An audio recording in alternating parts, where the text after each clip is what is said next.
Bueno, miren, hoy es un martes, un día de semana, pero como dijo Jeremías, estoy como un odre que si no hablo reviento. Así que,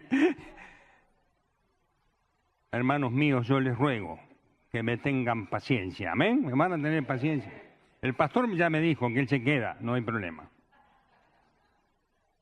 Además, lo más rico de la comida es el postre, me dijiste, ¿no? Al final viene...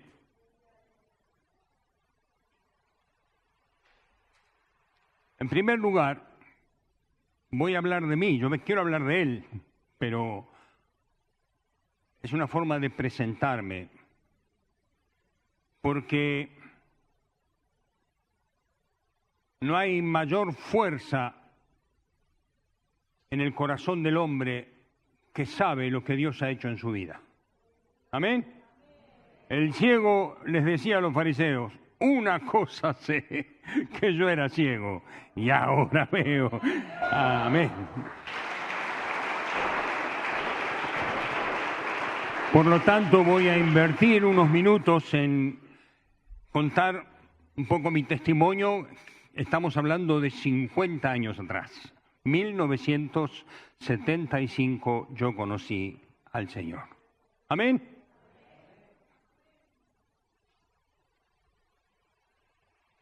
Cuando tenía 12 años, yo vivía en un pueblo, Florida, se llama, del otro lado de allá, del puente Saavedra. El mundo era otro, ¿se imaginan? Con 12 años, estamos hablando del año 64. Teníamos matagatos, unos revólveres caseros con balas del 22. ¿Los conocen los matagatos algunos? ¿Qué? Bueno, son unos revólveres de madera con cañito y un resorte, ¿no? Pero que tiran balas del 22. Éramos chicos, 12 años. Y estábamos 3 amigos en el galpón tratando de sacar un cartucho que se había trabado de uno de los matagatos. Y viene otro amigo mío que la mamá lo mandó a hacer compras, venía con la bolsa. Y uno de mis amigos, con el matagato vacío, le hace así en la panza, ¡pac!, para asustarlo. Y el otro se asustó. Y yo voy a hacer lo mismo y estaba cargado el mío. Y cuando salió el disparo, le vi el agujero aquí, en el hígado, y él se caía. Lo agarré en brazos y lo llevé hasta el hospital Vicente López, allá. Lo dejé ahí y me fui. Lo atendieron, él estuvo 6 meses internado porque la bala entró en el hígado y no se podía operar. Eso se se encapsuló. Pero ese día yo me convertí en el asesino del barrio. ¿Quién iba a pensar que fue jugando? Así que yo por el barrio no podía aparecer. Mi mamá iba a la esquina a hacer la compra al almacén y a la almacenera le decía, ay, Cholita, qué hijo que te ha tocado, ¿no? Pero ese día vino la policía y me arrestó en mi casa. Yo no le había dicho nada a mi papá. Y cuando entró la policía me pedía el revólver y las balas. Mi papá decía, ¿qué revólver? Él no sabía nada. Mi viejo era un tano trabajador, ¿no? Así que subí al árbol, bajé el revólver, las balas, me pusieron las esposas con 12 años y me llevaron preso. Al rato mi papá aparece cuando yo estaba en el calabozo, muy enojado, rojo de rabia, y me dijo, vos acabás de morir para mí, no tengo más hijos. Así que de golpe yo con 12 años empecé una vida como la empecé, de cúbito dorsal, como dice el tango. Así que fui a juez de menores, pasamos por todas estas cosas. Pero ya no fue lo mismo la vida, ni con mi papá, ni con mi mamá, por supuesto, ni con los vecinos. Mis padres se mudaron, se fueron a otro lado. Yo busqué otros amigos, otras bandas, que eran chicos como yo, todos descarriados. Y en aquella época llegó la droga. Antes la droga no estaba en la calle. Estoy hablando del año 70, estoy hablando de esa época. Llegó la droga Y nos regalaban los ladrillos de hashish y nos regalaban secantes con LSD y de todo, nos daban de todo. Se lo regalaban porque estaban sembrando. Así que empezamos a probar y fue un descontrol total. Nosotros nos tocó la parte pacífica, nos hicimos hippies, así que nos fuimos a vivir en una isla en el Tigre. Yo tenía 17 años y me fui de mi casa, le dije a mi papá, le digo, gracias por todo lo que hiciste, pero me voy a vivir mi vida, y agarré mis cosas y me fui. Ahí hay una subcultura, un hippie no es solamente un pibe que se le fue la cabeza, por lo menos en aquella época había toda una subcultura que apoyaba el uso de drogas. Y leíamos El Egipto Secreto, Los Caminos de Siddhartha, Damián, Germán Gess, de Ray Bradbury, desde Juan Salvador Gaviota hasta El Principito, todos nos leíamos. Y en aquella época vino una obra de teatro que trajo Alejandro Romay, no sé si alguno lo conocerá, pero era un empresario que era el dueño de Canal 9. Él trajo una obra de teatro, Gear se llamaba, Pelo. Y yo tenía pelo, mucho pelo, tenía rulos, ahora ya se me fue. El señor de la cuenta de mis pelos lleva menos ya. Así que él tenía que hacer la obra con hippies, no la podía hacer con artistas porque era una obligación que le imponían, porque era una obra basada en los hechos de Estados Unidos. En Estados Unidos en aquella época estaba la guerra de Vietnam y de Corea. Y los chicos de 17, 18, 19 años tenían que enrolarse a ir a matar o a morir. Y ellos decían, ¿por qué tengo que ir a matar a alguien que no me hizo nada o dejar que me maten? Así que se desnudaron, quemaron sus documentos frente al regimiento, cantando Somos flores, libres y felices. De ahí nace The Flower Power y The New Era, la nueva era, el cambio de Piscis, Acuario y toda esa historia. Sobre ese hecho real se hizo Gear por hippies, así que había que hacerla con hippies, así que Romay hizo un casting y yo entré en el casting. Y yo era un poco el cacique de la tribu ahí. Cantaba una canción que decía, yo y Lucifer y yo, como el ángel que se marginó, he sido hoy expulsado del cielo, estoy condenado de aquí a la eternidad, necesito recogimiento, pero vamos para abajo a divertirnos, que es más lindo estar abajo que estar arriba. Me estaba metiendo en problemas, ¿no? Me estaba metiendo en problemas. 3 años hicimos GEA. Ganábamos plata, una vida promiscua. Después vino otra obra, Jesucristo Superstar. Esta obra, también hecha por hippies, por supuesto que no conocían al Señor, presentaron un Cristo que no sabía ni por qué estaba ahí. Pero cada escena, las obras de teatro están divididas en escenas. Cada escena tiene un sentimiento. Nosotros estuvimos 6 meses ensayando 9 horas por día esa obra. Y para cada escena nos hacían un ejercicio, nos hacían recostar en el piso a todos, la mayoría, todos estábamos drogados, hasta los directores y todo. Y nos hacían concentrarnos en distintos sentimientos, como por ejemplo, teníamos que pensar en alguien que nos hizo algo malo y empezar a juntar bronca, ¡ay, lo que me hizo! Y pensar cómo vengarme y mirar y sentir la venganza dentro del corazón y estar así, enojado, y te hacían abrir los ojos y tenías que reaccionar de acuerdo a tu papel con la persona que estaba delante. Así como con el odio, con la muerte. Tenemos que pensar en un ser querido y ver el cajón y bueno, había momentos que algunos chicos entraban en un pozo de llanto que tenían que parar los ensayos. Y cada vez que se ensayaba esa escena, se hacía el ejercicio. 6 meses, 9 horas por día. Y mi papel era el demonio. Yo era el encargado de torturar a Judas para llevarlo a entregar a Jesús y después llevarlo al suicidio y no dejarlo escapar. El día que se estrenó esta obra en el Teatro Argentino, Bartolomé Mitre y Uruguay, acá en Capital Federal, aparecieron 10 terroristas y tiraron 20 bombas Molotov, quemaron todo el teatro, no quedó nada.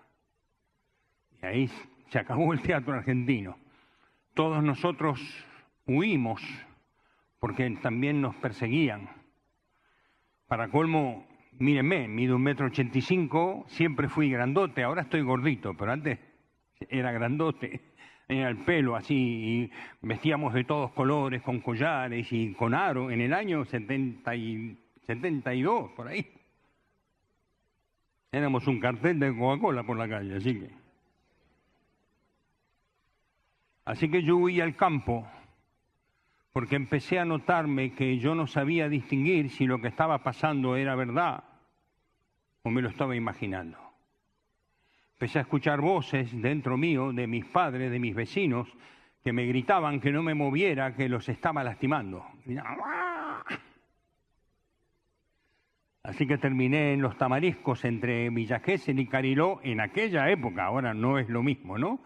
Aquella época había 4 cabañas de alemanes ahí, nada más, era todo desierto. Yo dormía debajo de Los Tamariscos con todos los perros vagos que estaban por ahí, 20 perros estaban alrededor mío. Comía de los tachos de basura. Cada noche era como que yo me transformaba, como que era un monstruo, y yo sentía la risa del diablo dentro mío.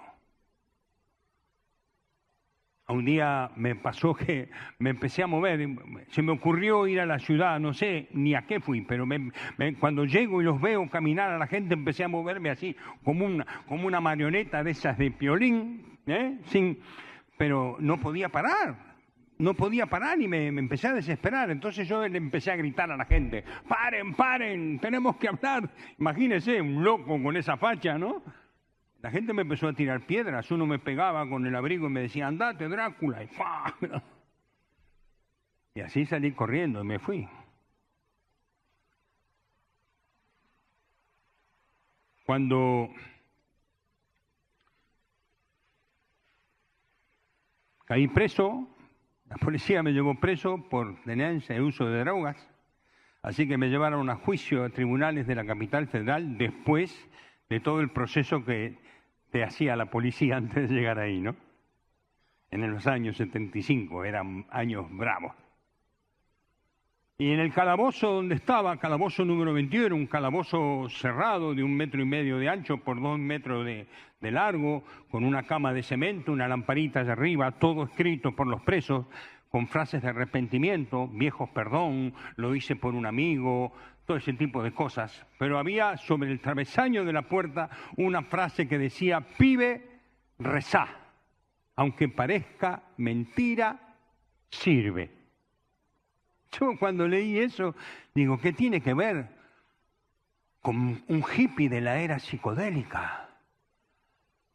Con un discípulo de Deep Purple, Jimi Hendrix, de la meditación trascendental, de la cristalización del ser astral y todas esas cosas raras que teníamos. ¿Qué tiene que ver Jesucristo? Pero algo adentro mío empezó a subir y me puse a llorar. Y lloré.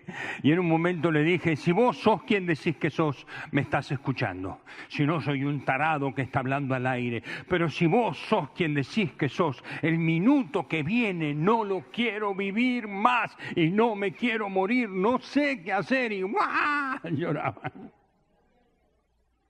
Me quedé dormido, llorando.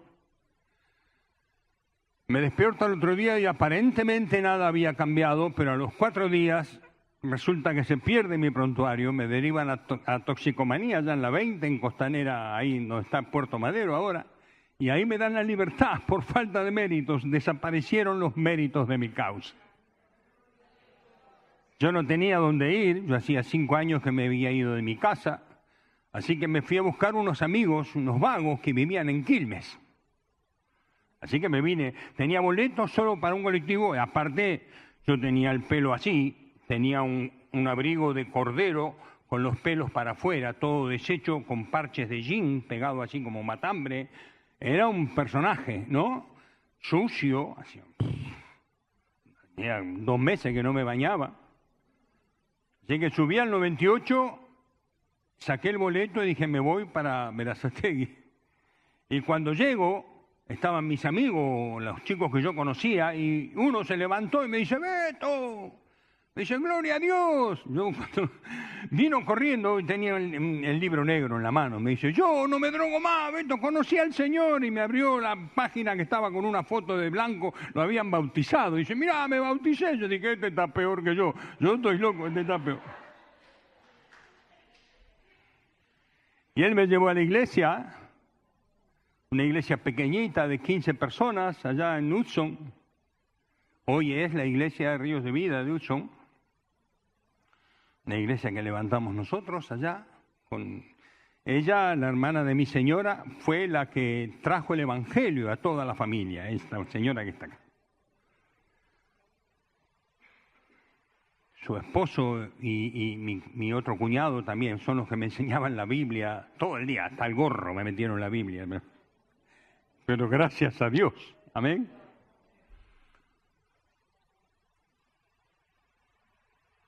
Cuando el pastor se puso a hablar, yo no tenía la capacidad de asociar que yo había orado y que Dios me había respondido. Yo no conocía eso.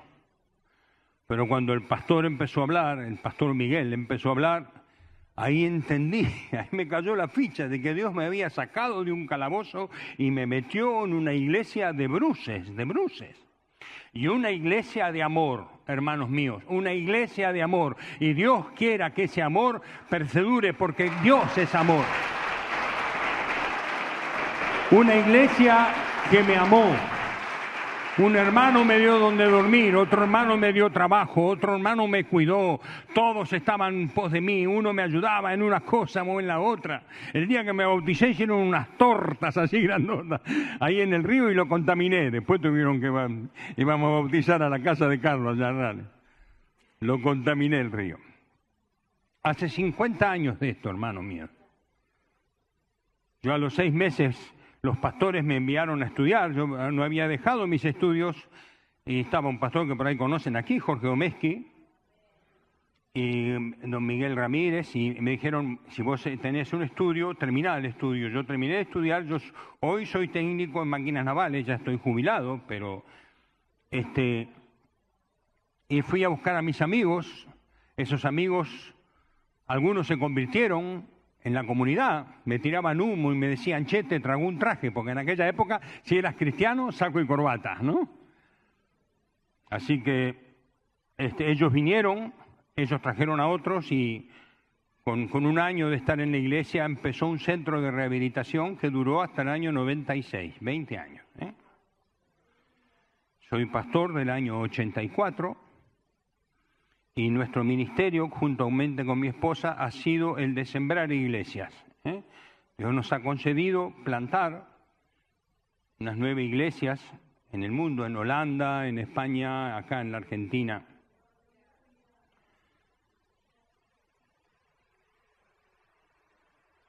Pero yo soy de esta historia el del lado de la vergüenza. Porque soy un pecador. Cuando uno conoce la verdad, la primera verdad que viene al corazón del cristiano es que sos un pecador, sin remedio. Spurgeon decía, un pecador como yo solo puede ser salvado por un Cristo, como el Cristo de la Biblia. Amén.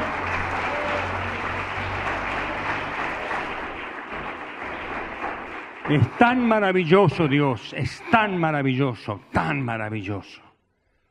que los cristianos deberíamos brillar como el sol en medio de la ciudad. Y yo tengo todo el deseo en mi corazón. Y anoche el Señor me dio este mensaje y me hablaba al corazón. Y yo digo, bueno, Señor, déjame darlo. Así que, hermanos, recién ahora voy a empezar a predicar. ¿Amén? ¿Está de acuerdo conmigo? ¿No se van a ir? Amén.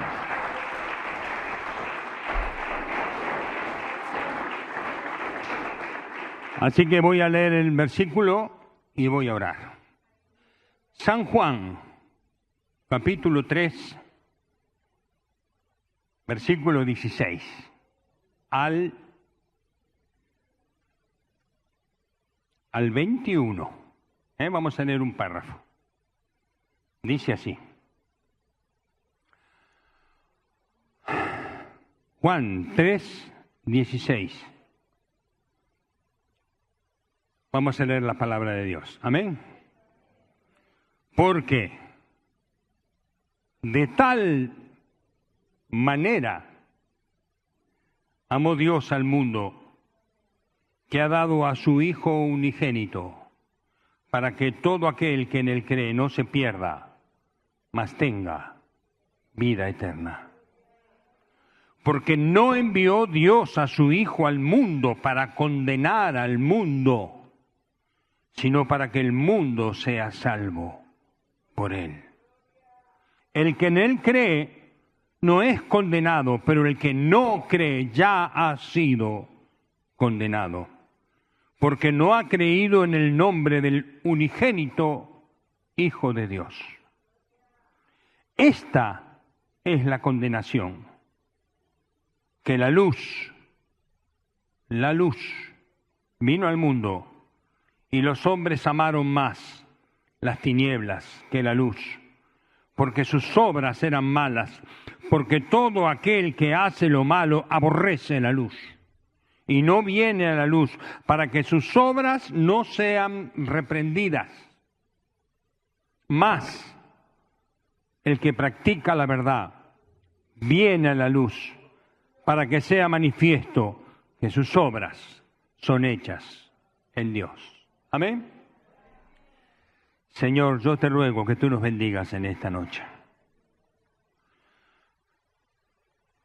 Todo tu poder y toda tu gloria y toda tu majestad está en tu bien, que tú eres bueno, misericordioso, y tú eres la luz, Señor. Concédenos la gracia de abrir nuestros corazones, que hoy sean ensanchados nuestros corazones y que podamos recibir el resplandor de tu gloria en nuestras vidas, Señor. Señor, queremos que tu luz brille en nuestras vidas.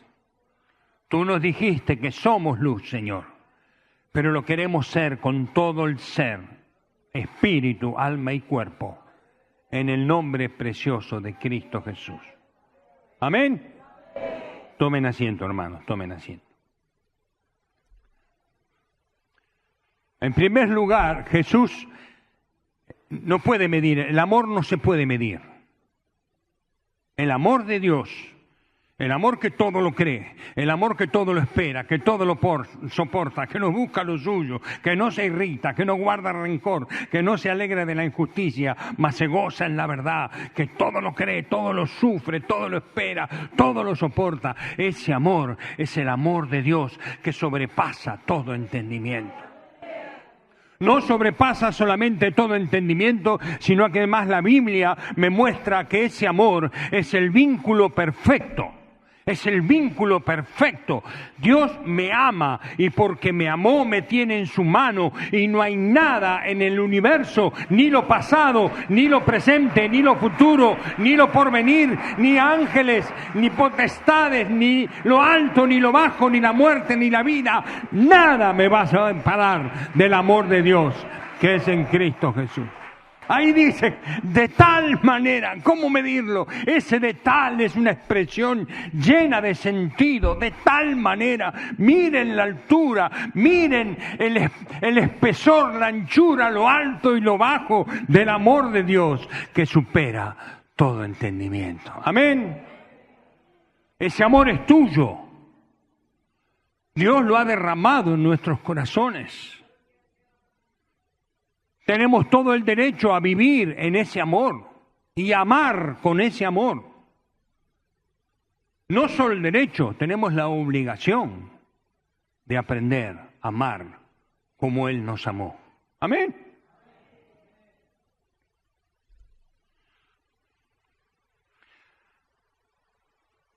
Pero el Señor aquí le está hablando a Nicodemo. Le está mostrando a Nicodemo cosas que seguramente Nicodemo ni entendía, porque Nicodemo pensaba que tenía que meterse en el vientre de su madre y volver a nacer, era muy literal.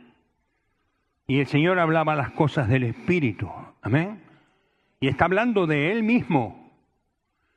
Creer en Cristo es creer en la luz. Él es la luz. ¿Cuántos caminaron a oscuras y patearon la pata de la mesa o de la silla y se les dolió el dedo? ¿A cuántos? Es difícil. Cuando uno está a oscuras en un lugar que no conoce, peor todavía. No sabes con qué te vas a tropezar. El que anda en tinieblas no sabe con qué tropieza. Va como un pez muerto por las corrientes, llevándose por delante lo que hay ahí, sin ver, sin entender, sin saber. Como decía yo en la canción, ¿por qué vivo? ¿Por qué muero? Hoy sé por qué vivo. Vivo porque Él me amó y me escogió desde antes de la fundación del mundo. Y me ha destinado para la gloria de su nombre, para la alabanza de su majestad. Amén.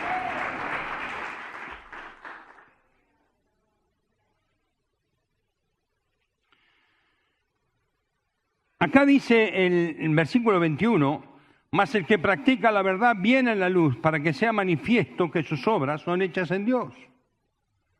Está diciendo que todo cristiano, todo aquel que cree en Cristo Jesús, tiene una vida en un continuo acercamiento a la luz, que es Cristo.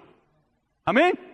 Proverbios dice que el camino del justo es como la luz de la aurora, que va en aumento hasta que el día es perfecto. Cuando antes de la aurora está la noche más oscura, está todo oscuro, no se ve nada, pero empieza a salir ahí un resplandor rojo hasta que empieza a aparecer el sol y las sombras son largas, pero después se pone arriba al mediodía y las sombras desaparecen. Nuestro camino en este mundo es un camino de un continuo acercamiento a Dios. Si yo me quedo en la luz que recibí ayer, quedo a oscuras. Porque yo tengo que seguir a Cristo. Amén. Jesús lo dice en otro versículo. Yo soy la luz, el que me sigue no andará en tinieblas. ¿Cómo puedo no estar en tinieblas? Pegado a Cristo, siguiendo a Cristo, mirando sus pasos. Él dice, nos dejó sus pasos por camino, en sus huellas, así, caminando, aprendiendo a amar como Él amó, aprendiendo a perdonar como Él perdonó, aprendiendo a poner la otra mejilla, aprendiendo a llevar una carga 2 veces, aprendiendo a que te roben la camisa, a dar la capa, a ser como Él. Amén. Muy bien.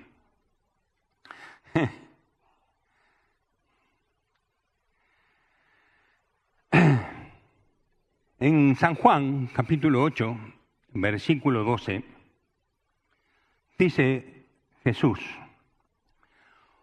otra vez Jesús les habló diciendo, yo soy la luz del mundo. El que me sigue no andará en tinieblas, sino que tendrá la luz de la vida. Déjeme ampliar esto. ¿Qué significa que Jesús está diciendo, yo soy la luz? Déjeme explicarlo, por lo menos todo lo que yo siento en mi corazón. Creo que las palabras son torpes para expresarlo, pero Él es aquel por quien, para quien fueron creadas todas las cosas, en los cielos, en la tierra, debajo de la tierra. Él es el Verbo de Dios. En Él habita la plenitud de la deidad. Él es el Rey de Reyes, el Señor de Señores. Él es el que hace florecer las plantas. Dele gloria, dele gloria. Él es el Señor de la gloria. Él llena el mar de peces. Él es la luz. Él hace salir el sol cada día. Él hace brotar la semilla, hace volar a los pájaros. Él pone el perfume a las flores. Él es el Verbo de Dios, el Alfa, el Omega. Es el niño que nos ha nacido, el Hijo que nos es dado, el admirable, el consejero, el Dios fuerte, el Padre eterno, el Príncipe de paz. Él es el que vino y murió y se levantó de en medio de los muertos, que le dijo a la muerte, muerte, yo soy tu muerte. La muerte no será más. Se levantó de en medio de los muertos y puede decir: yo estuve muerto y tengo en mis manos las llaves del Hades y de la muerte, y vivo por los siglos de los siglos, y porque yo vivo, vosotros también viviréis. Él es el Logo de Dios, Él es el testigo fiel, Él es la razón de todas las cosas. Cristo es el todo en todos. Él es la gloria del Padre, es la imagen del Dios invisible, es el Señor de señores, el Rey de reyes, el Todopoderoso. Él reina sobre todo principado, sobre toda potestad. No hay nada que se pueda oponer a Él.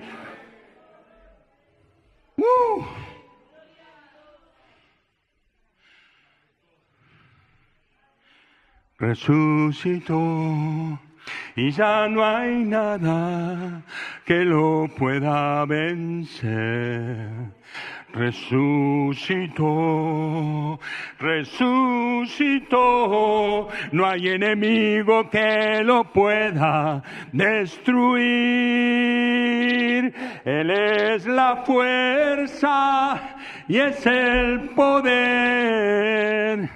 ¡Aleluya!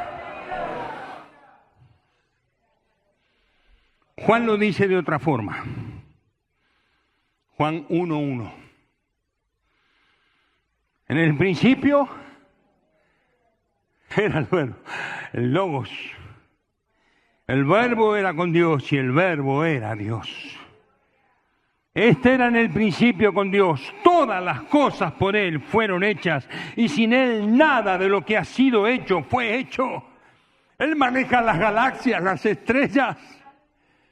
Él tiene el control del mar, hasta el viento y el mar le obedecen. Los apóstoles decían: ¡wow! ¿Quién es este?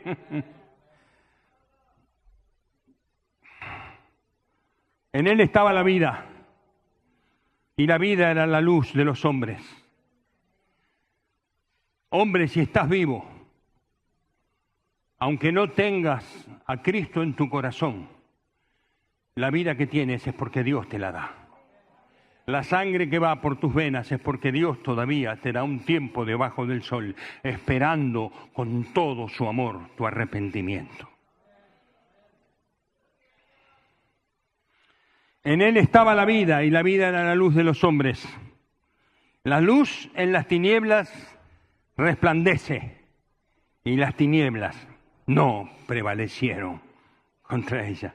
Aquella luz verdadera que alumbra a todo hombre venía a este mundo, en el mundo estaba, y el mundo por Él fue hecho, pero el mundo no lo conoció. A lo suyo vino y los suyos no le recibieron. Mas a todos los que creen en su nombre les dio la potestad de ser hechos hijos de Dios, los cuales no son engendrados de sangre, ni de voluntad de carne, ni de voluntad de varón, sino de Dios.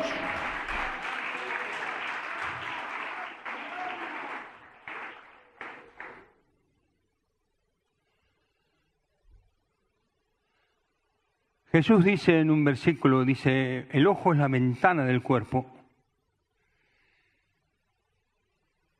Si tu ojo es bueno, todo tu cuerpo está iluminado. Y si tu ojo es malo, si las tinieblas que hay en ti, si la luz que hay en ti son tinieblas, dice el Señor, ¿cuántas no serán? Está hablando de cosas espirituales. Está hablando del ojo del Espíritu, no está hablando de este ojo. Está hablando a dónde tenemos puestos los ojos. Porque la Biblia me enseña, me dice: puestos los ojos en Jesús, el autor y consumador de la fe. Dios no me dice que me mire a mí mismo. Hay muchos que les gusta el violín, se miran a sí mismos y dicen: ay, pobre mí. Qué vida desgraciada que tengo, todo. Entonces necesita un hermano que le toque el violín y diga: ay, pobrecito de mi vida, ¿no? No, hermano, eso es carne. Levántate en el nombre de Jesús. Como Job me dice que aunque esta mi piel se deshaga, yo sé que mi Señor se levantará del polvo y con mis ojos lo voy a ver, no otro, yo mismo lo veré. Hay un canto de victoria en el cristiano, una victoria que ya fue conseguida, una victoria que ya fue ganada. nosotros, la palabra de Dios dice que el Señor despojó a toda potestad. Despojar significa desnudar. Satanás jamás puede quitarnos lo que Dios nos ha dado. Está vencido. Si pecamos es porque queremos pecar. Amén. Porque Dios te ha dado la autoridad y el poder para vivir en santidad. Pedro dice, todas las cosas tocante a la vida y a la piedad nos han sido dadas en el conocimiento de Cristo. Por eso mismo, añadida la fe virtud, a la virtud conocimiento, al conocimiento dominio propio, al dominio propio paciencia, a la paciencia piedad, a la piedad afecto fraternal y al afecto fraternal amor. Porque si estas cosas están en vosotros y abundan, la luz estará en tu corazón. Es necesario en este tiempo oscuro del mundo. Nunca hubo un tiempo tan oscuro como el que estamos viviendo. La tecnología ha llevado al hombre a una esclavitud espantosa donde no sabe qué es la verdad y qué es la mentira. El mundo está gobernado por el enemigo. Así dice la Biblia. En Apocalipsis 20 dice que vendrá un ángel con una cadena y lo arrojará al abismo para que no engañe más a las naciones. Las naciones están engañadas por él. La corriente de este mundo conforme al príncipe de la potestad del aire. Pero nosotros somos la iglesia de Cristo, columna y baluarte de la verdad. Nos han querido destruir, nos han usado de antorcha en el circo romano, nos han soltado a los leones, la Inquisición nos ha quemado en hoguera, pero estamos aquí porque la diestra de Dios nos ha sostenido. Hoy en Siria están matando cristianos. Hermanos nuestros están muriendo por causa de Cristo. Los hacen caminar en 4 patas hasta que los llevan a un lugar para degollarlo. Hoy, a tal punto de que Rusia tuvo que abrir uno de sus destacamentos para que los cristianos que escaparon se puedan refugiar. Y el Señor lo dice en Apocalipsis, están los decapitados que le dicen, Señor, ¿hasta cuándo no vengarás nuestra sangre? Y Jesús le dice, esperad hasta que se complete el número de vuestros hermanos. Estamos en el último tiempo, hermano querido, y la iglesia es columna y baluarte de la verdad. Es necesario que brillemos como nunca, como nunca.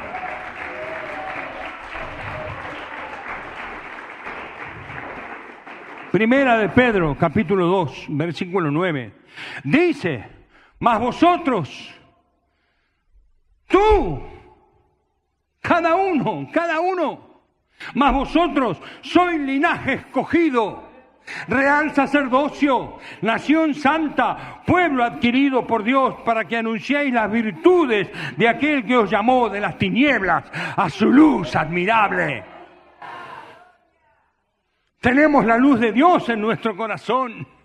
El Señor nos ha dicho, vosotros sois la luz del mundo. Nadie esconde una lámpara en un cajón, sino la pone en la casa para que todos vean que estamos en la luz. Amén. Dejemos que la luz de Cristo brille en nuestros corazones. Sigamos la luz, sigamos sus pasos. Amén.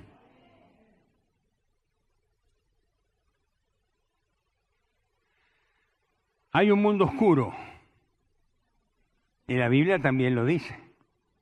Isaías 60:1 dice así, levántate y resplandece, porque ha venido ¿qué? Tu luz, y la gloria de Jehová ha nacido sobre ti, porque he aquí que tinieblas cubrirán la tierra y oscuridad las naciones, mas sobre ti amanecerá Jehová y sobre ti será vista su gloria. Es una promesa de Dios, abrázala, abrázala. No te dejes desviar Fija tus ojos en Cristo, no mires al costado, corre hacia la meta, corre. Una cosa hago, dice Pablo, olvido lo que queda atrás, me extiendo a lo que está delante para alcanzar el premio del supremo llamamiento. Quiero alcanzar aquello para lo cual Cristo me alcanzó. No pierdas la oportunidad de darle gloria a Dios, no pierdas la oportunidad de llevar gozo a su corazón, viviendo una vida conforme a su voluntad. Amén. Y se puede vivir. Claro que fallamos, claro que tenemos errores, claro que Dios no ha terminado con nosotros. Yo tengo nietos y ahora son grandes, pero cuando mi nietito era chiquitito, me hacía un garabato en el papel, que era un garabato, no tenía ningún sentido a los ojos del arte o de la geometría. Pero sin embargo, cuando me lo traía y me lo regalaba, o mi señora, ¿no?, te llena de gozo, porque es lo que hizo mi nieto, que me ama. Dios muchas veces nos mira así, son garabatos lo que hacemos. Pero Dios se complace en aquellos corazones que le aman. Amén. Dios no pide tu perfección. Dios pide que aceptes la perfección de la luz del Hijo de Dios. Amén. No es nuestra capacidad, es su capacidad. No es nuestra fidelidad, es su fidelidad. No es nuestra obra, fue su obra en la cruz del Calvario la que me ha señalado para siempre. Amén.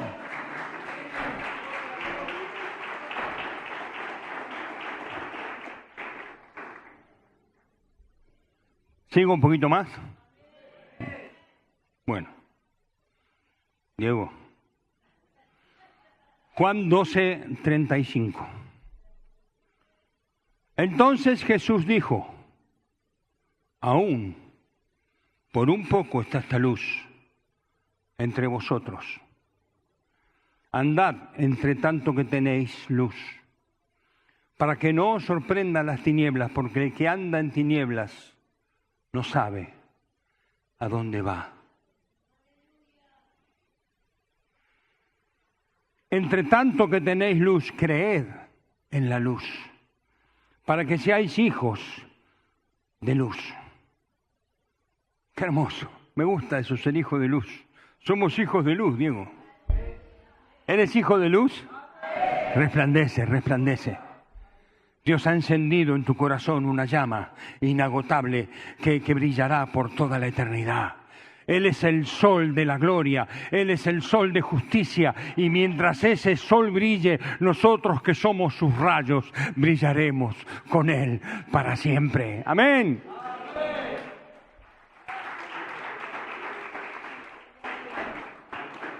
Hay una vieja canción de Sublime Gracia que dice: al fin en Sión, por siglos 1000, brillando esté cual sol, yo cantaré por siempre allí su amor que me salvó. Cuando abraces a tu hermano, estás abrazando a Cristo. Cuando le digas buen día a tu hermano, acuérdate que en él está Cristo. Amémonos. ¿Tenemos defectos? Claro. ¿Quién se va a escandalizar? Yo no puedo escandalizarme de nadie. Porque, como dice Pablo, yo soy el primero de los pecadores. Yo debo andar en el puesto 2 o 3, por ahí. Pero, hermanos míos, queremos ver un avivamiento. Hoy oramos por un avivamiento, ¿no? Clamábamos por un avivamiento. Que sea un avivamiento del amor de Dios. Yo puedo tener el poder de la fe de arrancar los montes y plantarlos al mar. Puedo conocer toda la ciencia, toda la profecía. Puedo aún dar mis bienes y mi propio cuerpo para ser quemado. Y si no tengo amor, no me sirve de nada. Solo es apariencia, solo es espectáculo. La firma de Dios en nuestras vidas es el amor, porque aquellos que amamos la luz queremos que nuestras obras sean vistas que son hechas en Dios. transparentes. No tengo nada que ocultar. No estamos buscando protagonismo. A los 73 años ya no busco protagonismo. Solo busco poder servir a aquel que me amó de tal forma que quiero estar a sus pies cada día. Miremos a aquel.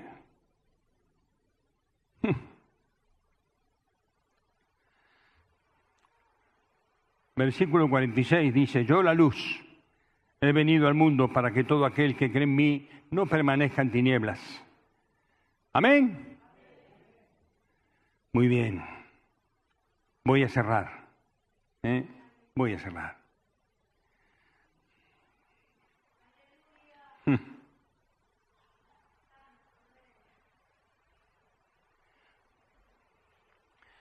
Dos versículos más. Uno está en Isaías 25, capítulo 6. Una de las cosas que ayuda cuando estamos caminando es ver la meta. ¿No? ¿Cuántos corrieron alguna vez una carrera de algo? A mí me gusta nadar, yo voy a nadar y nado. Y me levanto cuando miro allá que está a donde voy y digo, wow, ¿cuánto falta todavía? Pero ver la meta me ayuda a tener fuerza, ¿no? La iglesia tiene que ver la meta. Nuestro mensaje no es un mensaje para aquí, es un mensaje para allá. Amén. Esperamos nuestra redención, esperamos la manifestación gloriosa de la libertad de los hijos de Dios. Esperamos a aquel que va a descender del cielo con voz de arcángel, con trompeta de Dios, y los muertos en Cristo resucitarán primero. Isaías 25, 6 dice así: Jehová de los ejércitos hará en este monte a todos los pueblos banquetes de manjares suculentos, banquetes de vinos refinados, de gruesos tuétanos y vinos purificados, y destruirá en este monte la cubierta con que están cubiertos todos los pueblos. La luz reinará, Cristo vendrá y reinará. Amén. El velo que envuelve a todas las naciones, y destruirá a la muerte para siempre, y enjugará Jehová el Señor toda lágrima de todos los rostros, y quitará la afrenta de su pueblo de toda la tierra, porque Jehová lo ha dicho. Y se dirá en aquel día: he aquí, este es nuestro Dios, le hemos esperado, nos salvará. Este es Jehová a quien hemos esperado, nos gozaremos y nos alegraremos en su salvación. Amén. Mira lo que la luz ilumina. ¿Qué ilumina la luz? La palabra de Dios nos dice que la fe es la convicción de lo que esperamos, de lo que no se ve. Esto es lo que nos ilumina la fe, a dónde vamos. Amén. Y el último, Apocalipsis 21, 23. La ciudad no tiene necesidad de sol ni de luna que brillen en ella, porque la gloria de Dios la ilumina. Y la gloria de Dios es el bien. Y el Cordero es su lumbrera. Y las naciones que hubiesen sido salvas andarán a la luz de ella. Y los reyes de la tierra traerán su gloria y honor a ella. No habrá allí más noche, y no tienen necesidad de luz de lámpara ni de luz de sol, porque Dios el Señor los iluminará y reinará con ellos por los siglos de los siglos. Amén.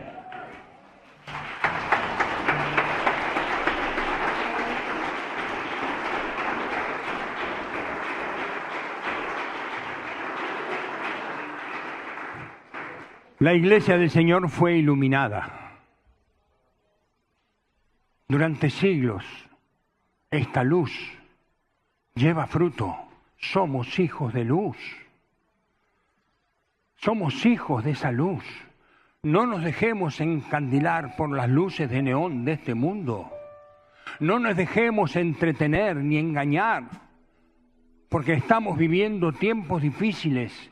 Y estamos viviendo como en los días de Noé. Y en los días de Noé lo único que salvó a los hombres era el arca. Y esta es el arca de Dios en este tiempo. Su iglesia. Amén. Que Dios brille en tu vida, hermano mío. Señor, yo te doy gracias. Bendice a mis hermanos.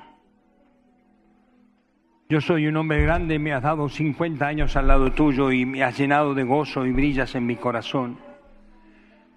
Y yo creo que las palabras a veces son torpes, Señor, para expresar la hermosura que hay en ti. Pero bendice a mis hermanos para que ninguno de ellos deje de ver tu gloria, Señor. Bendice a mis hermanos para que la luz alumbre cada rincón de su corazón y que no haya tiniebla que se pueda ocultar a tu luz, Señor. Bendícenos para que cuando tú vengas no tengamos que salir avergonzados, sino que te estemos esperando en la hermosura de la santidad, Señor. En el nombre precioso de Jesús, te lo ruego. Amén. Aleluya.